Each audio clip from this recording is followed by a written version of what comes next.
In almost every way, Americans understand that being involved in the world is no longer just a luxury. It's something we have to do for our own national interest. And that's how you got to sell this. Hello and welcome to the GZERO World podcast. Here you'll find extended versions of interviews from my show on public television. I'm Ian Bremmer, and today, Biden goes abroad. He travels. He does that sort of thing. The U.S. president just wrapped his first international trip. Stakes could not have been higher. I mean, they could have been, honestly. But, this is just the beginning of the podcast. Did his performance at the G7 go far enough to repair relationships badly strained during the Trump administration? And what happens next on major issues like vaccine distribution? Everybody needs them. U.S.-China relations, two most powerful countries in the world, and climate change. I'm talking to Ivo Daalder, president of the Chicago Council on Global Affairs and author of The Empty Throne, America's Abdication of Global Leadership. Cheery. Let's get right to it.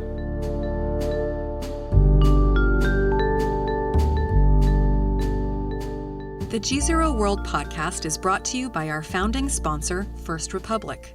First Republic, a private bank and wealth management company, places clients' needs first by providing responsive, relevant, and customized solutions. Visit firstrepublic.com to learn more. This podcast is also brought to you by Walmart. With 150 million customers and members passing through our doors each week, Walmart and Sam's Club pharmacists can safely and easily reach customers who might not have access to a vaccine. That's why we're working hard to bring vaccines to the nearly 4,000 medically underserved communities we serve. Because we're not just in your community, we're part of it. Learn more at walmart.com/COVID vaccine.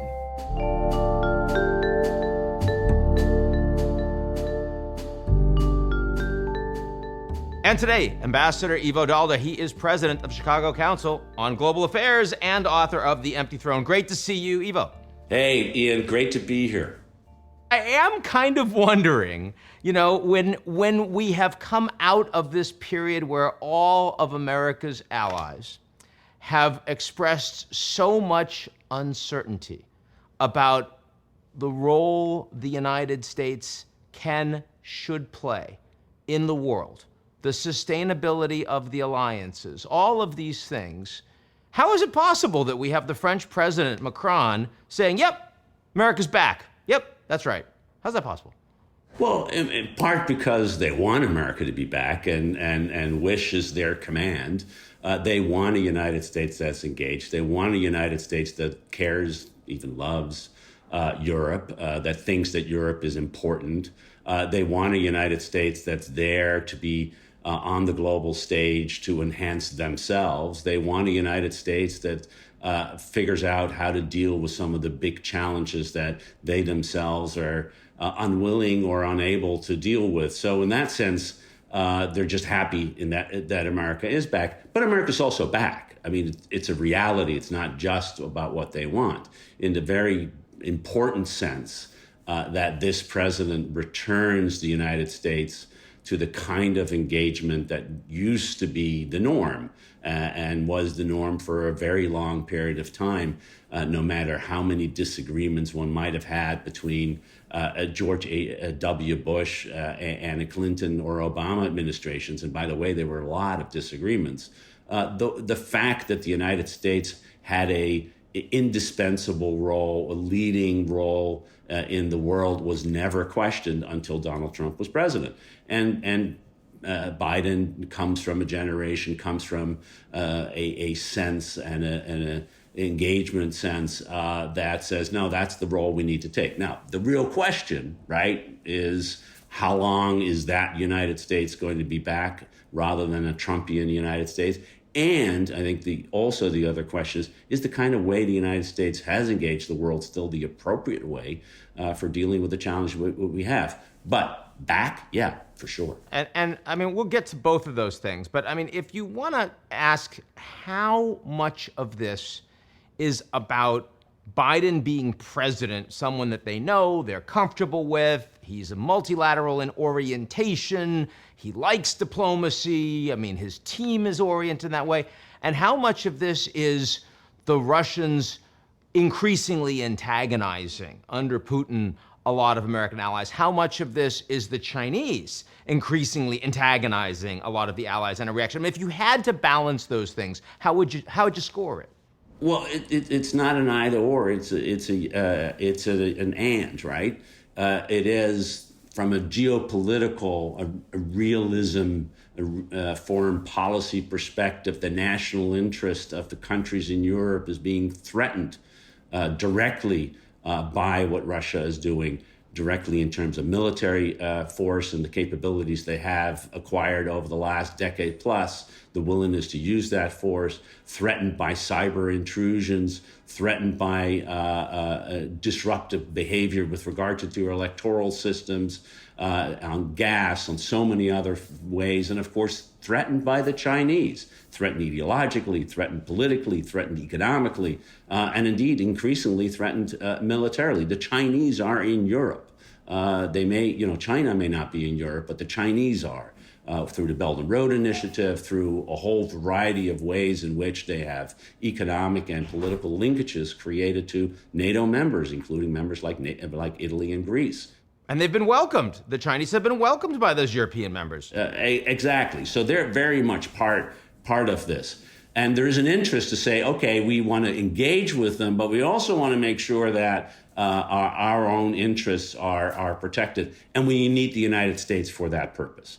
We need a counterbalance. We need a balance of power that, in fact, favors us over those two challenges that they face. And they can't do it by themselves, no matter how much they want to talk about European sovereignty or strategic autonomy. The reality is the United States, if it's willing to be part of it, should be part of that equation. And they want the United States. And at the same time, Biden is the most Atlanticist president since at least George H.W. Bush. Tony Blinken is the most Atlanticist Secretary of State, probably since Madeleine Albright. Explain for our audience, since that's a super wonky term. Right. When you say Atlanticist, concretely, what does that mean for you? So it means that in the core of your thinking about the way America engages, looking across the Atlantic and looking towards partnerships with Europeans is kind of your first natural instinct. A problem arises, and who do you call?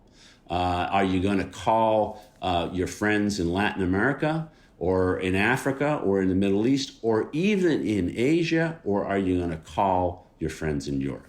And the Atlanticist instinct, this instinct to think about how the United States and Europe together, the we, in some ways, is now in the Oval Office and back on the 7th floor in Foggy Bottom in a way that it hasn't been for quite a long time. Certainly agree with you on Secretary of State Blinken. Let me push back at least a little bit when we talk about Biden. I mean, first invitation to the White House, Japanese Prime Minister Suga. Second invitation, South Korean President Moon. The Quad, something they're trying to stand up. China seen as the top priority, not Russia. How much do you really want to lean into that? So it is where I think Biden and Blinken, by the way, and Sullivan and everyone else, the team is understanding that it's no longer enough to be Atlanticist. You can't do your entire foreign policy engagement only with Europe. What you really need is you need a North American, Asian, European, advanced democratic alignment. So you want to bring in your Asian allies, you want to bring in your European allies, and of course the Canadians and the United States in order to solve these issues. You kind of want to enlarge the G7, right? To create potentially like a D10. They were talking about that. They didn't get it done, but they did invite the countries as special guests. They did, and there's this question whether India fits in there, right? It's the only country that's not an ally of the United States, and on the security issues, and of course on democracy issues, is problematical in some ways. Biden did, rightly in my view, move to Asia first, bring the key Asian allies to the White House first. Blinken and Austin, the Secretary of Defense, made their first trip to Asia, and making the Quad, as you mentioned, the four leaders who met by video for the first time. It was the right thing to do for Biden, is to reach out to our Asian partners to bring Suga and Moon to the White House, as you said, for Austin, the Secretary of Defense, and the Secretary of State Blinken to make their first trip to Japan and Korea, and to have this meeting of the Quad, India, Australia, Japan, and the United States, at the first level, at a leader level, to have that kind of cooperation. But it's not an alternative to Europe.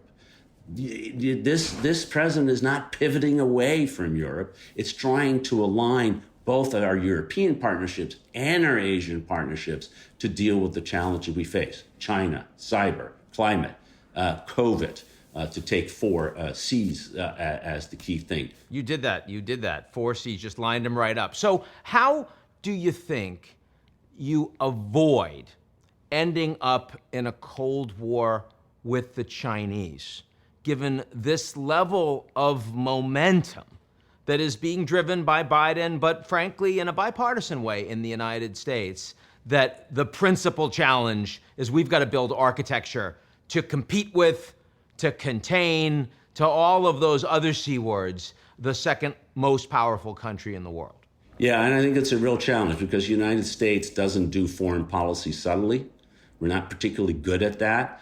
Even though I think Biden's understanding and Blinken's understanding of the challenge that China poses is not in Cold War terms. It's not an either or in many ways. There is a severe need to compete, but you compete by doing more ourselves, by working together on the strengths that we have, which are partners and allies around the world. We've got 55 allies to the United States, and China has one, North Korea. Good luck trying to compete effectively if we can bring those 55 allies along in a competition. But it's not about confrontation. It's not about conflict. It's not a zero-sum game. You don't see Biden talking about Xi and China only in terms of the Chinese Communist Party, trying to make this, as Mike Pompeo did, an ideological competition between the democratic the United States and the communist China, because they realize that all of these problems, whether it's cyber, whether it's climate, whether it's COVID, you can't solve in a confrontational way. You need to find ways to cooperate with the Chinese. And importantly, what the partners are bringing is a skepticism of the Cold War. So you heard Prime Minister Boris Johnson, who's made a strong stance against China, say in Brussels this week, no one around this table wants a Cold War. I think that's true for Joe Biden as well. You also saw even Boris Johnson pushing back hard on the lab origin hypothesis on COVID. Without that information there, I think also pushing back on the we don't want to be hitting the Chinese in such confrontational ways. Kind of interesting.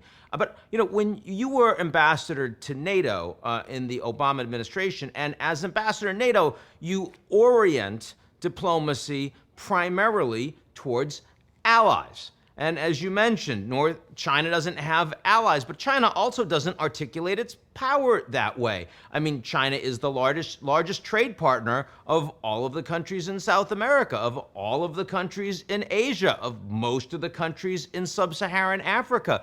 They're not really building a nuclear capability to try to create parity with the United States the way the Russians did when they were the Soviets. So, I mean, does the vocabulary of alliance necessarily constrain U.S. diplomacy internationally? That's an interesting question. I tend to talk about partnerships that is working together with others. Partnerships both because it underscores that it's a two-way relationship and it's not about one doing something for the other, but also to understand that you need to work together to address all of these problems in a more a competitive way. To understand what the Chinese are doing is to outcompete the United States, Europe, and our Asian friends on the issues of trade, on the issues of economic investment.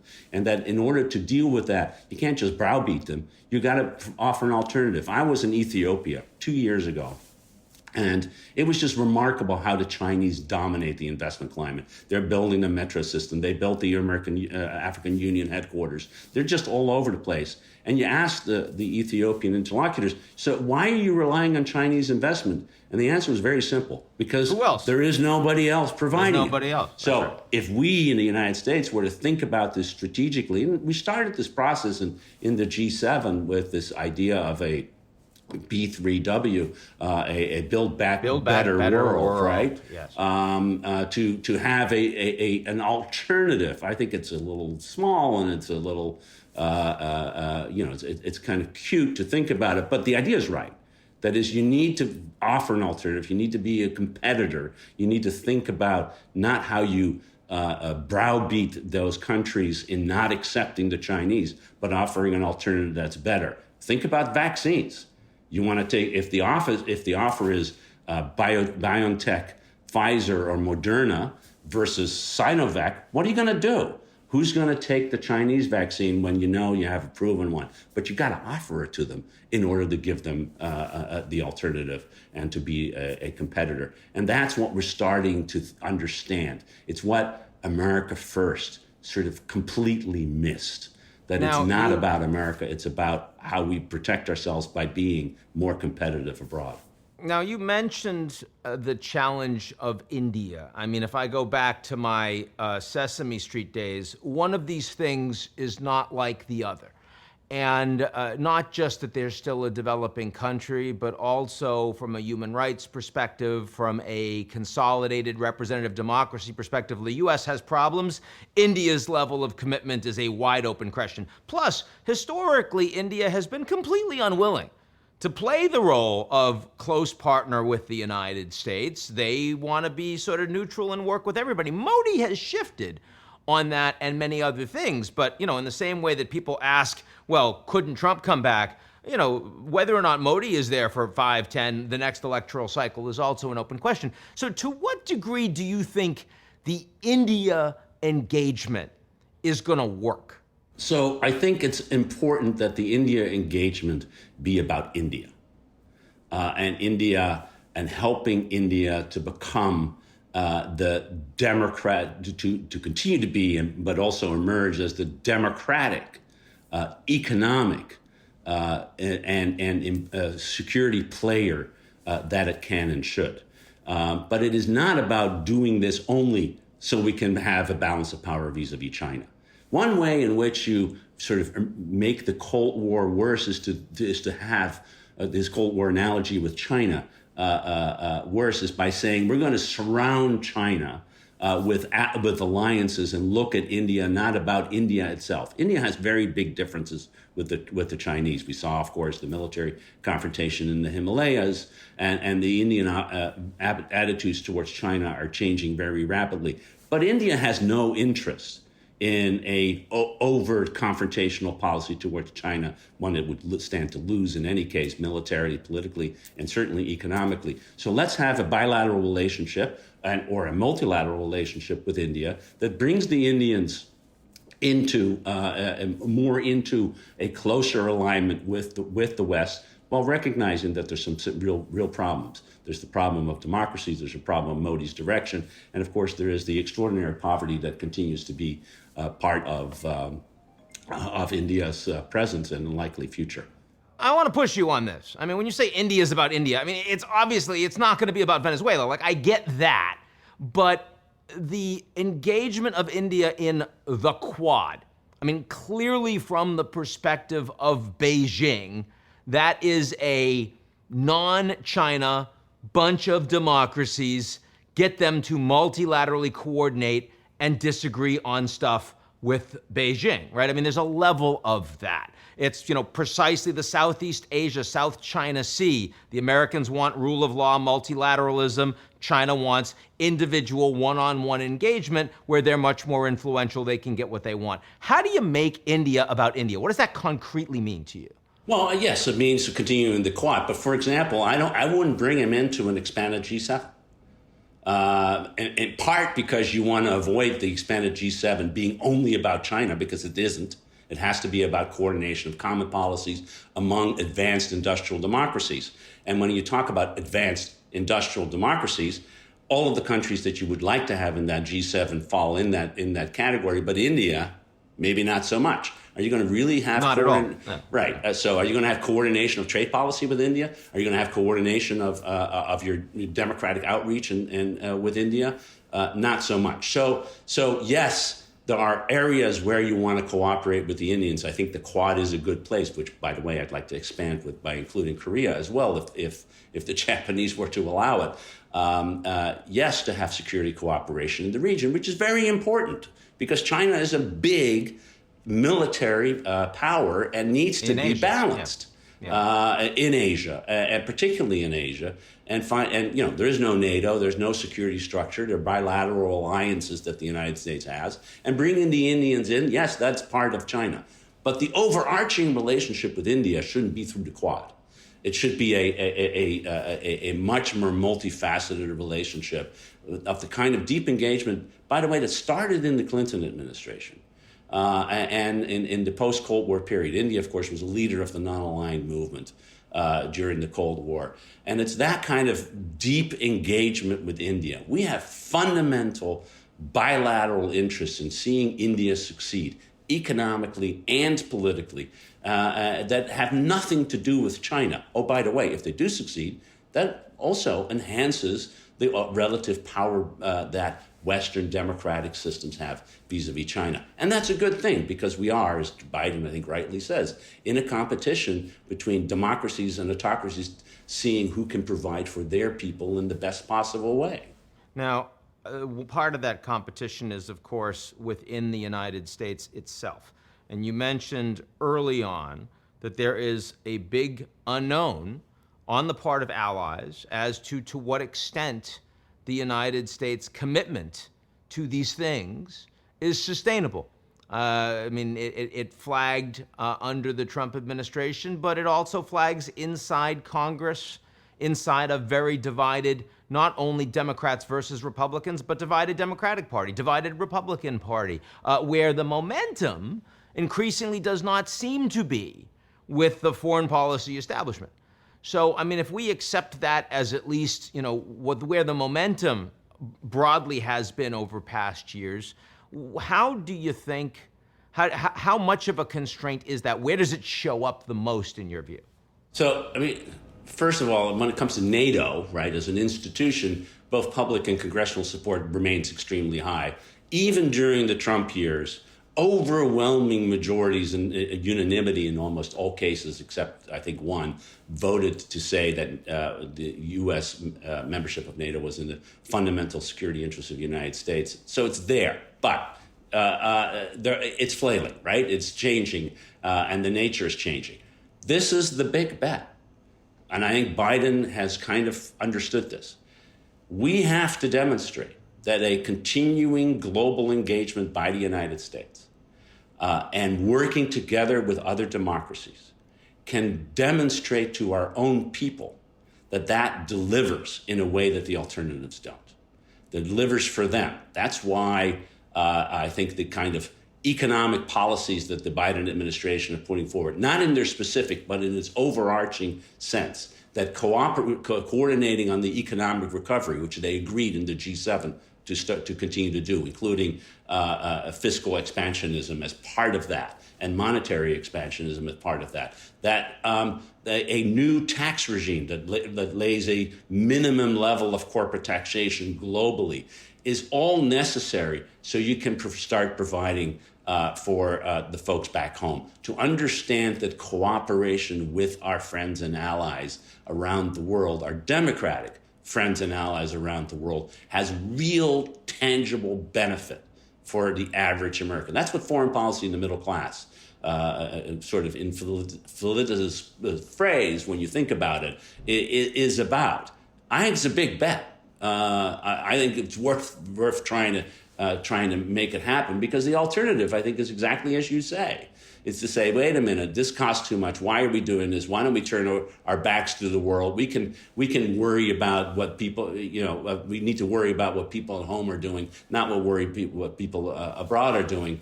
That kind of change will continue. But we need that kind of investment in this kind of idea of how cooperation among democracies delivers for the people who live in democracies much better than autocracies can. In the normal conversation with the average folks here in Chicago and in the Midwest, most of them get it.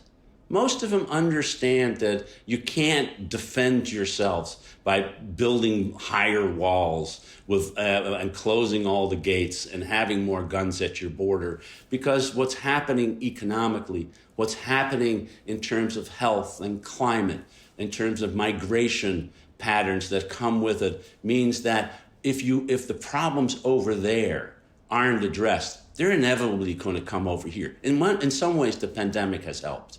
In an unfortunate way, it's like oxygen. You don't know how much you miss it until it's no longer there, right? And so the pandemic and the fact that we are related to the rest of the world brought home to people that we need to be engaged to deal with the problems that are abroad in order to defend ourselves at home. We've just seen this, I think, with vaccines. Yes, it was very important for Americans to get the vaccines that are being produced here as quickly as possible. But increasingly, people are understanding that vaccinating the rest of the world is important, so no new variants will emerge that can defeat the vaccines that we're relying on to go back to our normal life. So we need to vaccinate the rest of the world. Yeah. And it's that kind of very practical, not ideological, not realism or liberalism or restraint and all that nonsense that people talk about in uppity think tanks in the academy. It's that practical reality of understanding that their job depends on providing the goods that are necessary to manufacture car parts for cars that are being sold in other parts of the world. And it's that kind of very practical reality of an integrated world that we can't walk away from, but in fact need to be engaged in. I mean, it is interesting that for all of the politicization of things like U.S. dues to the United Nations and support for NATO, there was no pushback from either side of the political spectrum in the U.S. when Biden announced that 500 million vaccines were going to be donated to poor countries around the world. And that clearly is a reason for optimism. Yeah, no, I think so. And the Chicago Council of Global Affairs, we've been doing opinion polling for almost 50 years to ask Americans what they think about America's role in the world. And that polling has consistently demonstrated that on the question of whether the United States should play an active role in world affairs or stay out of world affairs, 2/3 of Americans think we should play an active role.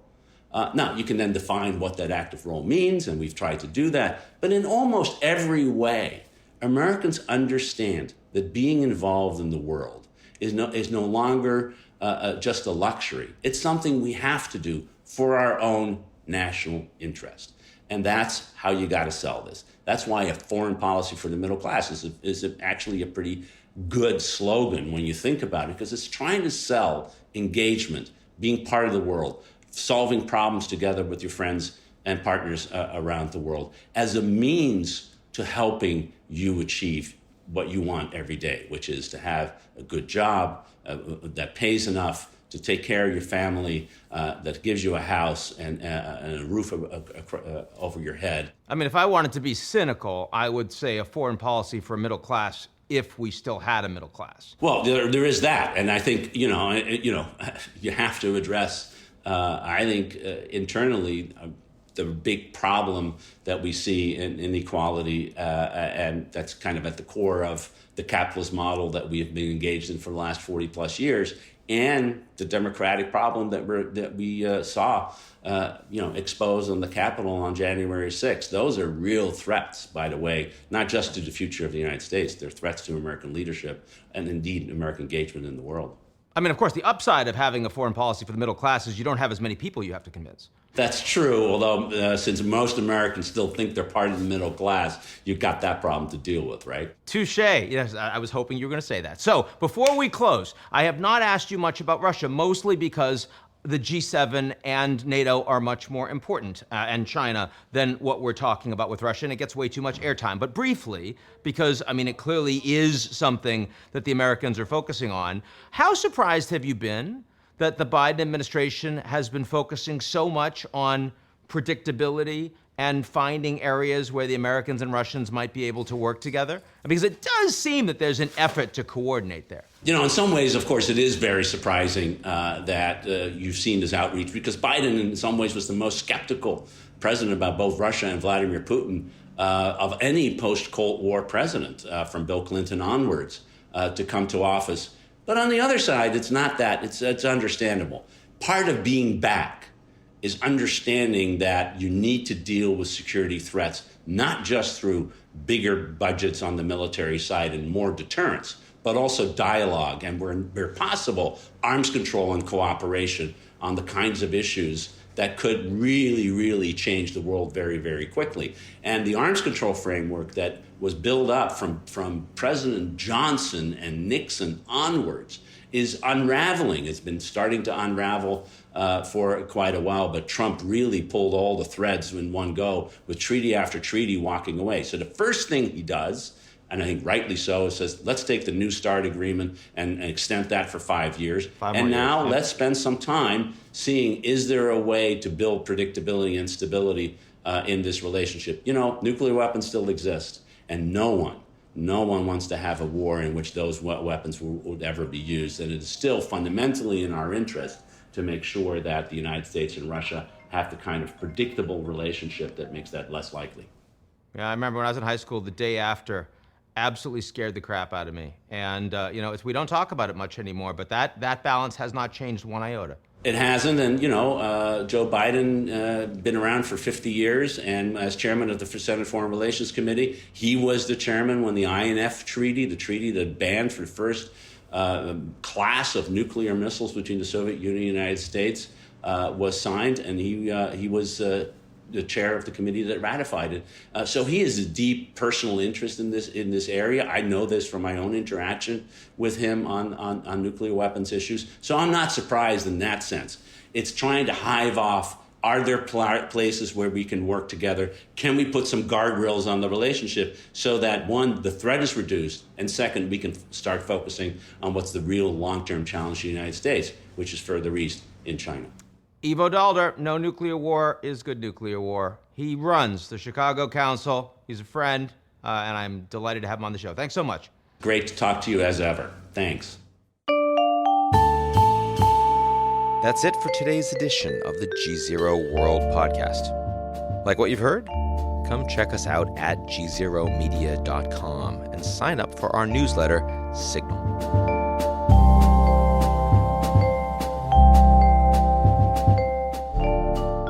The GZERO World podcast is brought to you by our founding sponsor, First Republic.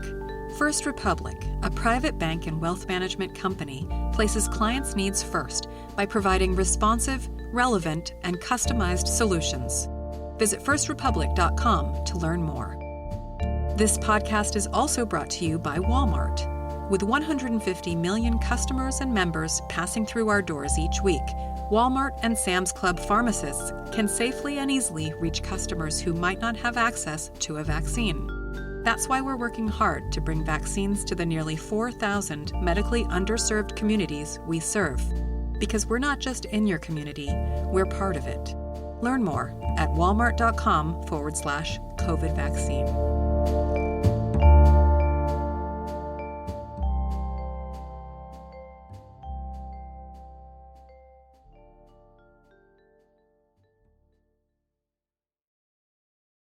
You're listening to the GZERO World with Ian Bremmer podcast, your weekly geopolitical deep dive into the world's biggest news stories, featuring in-depth conversations with global leaders and newsmakers. To get more of GZERO's insights on global politics every morning, sign up for our free newsletter, GZERO Daily, at gzeromedia.com.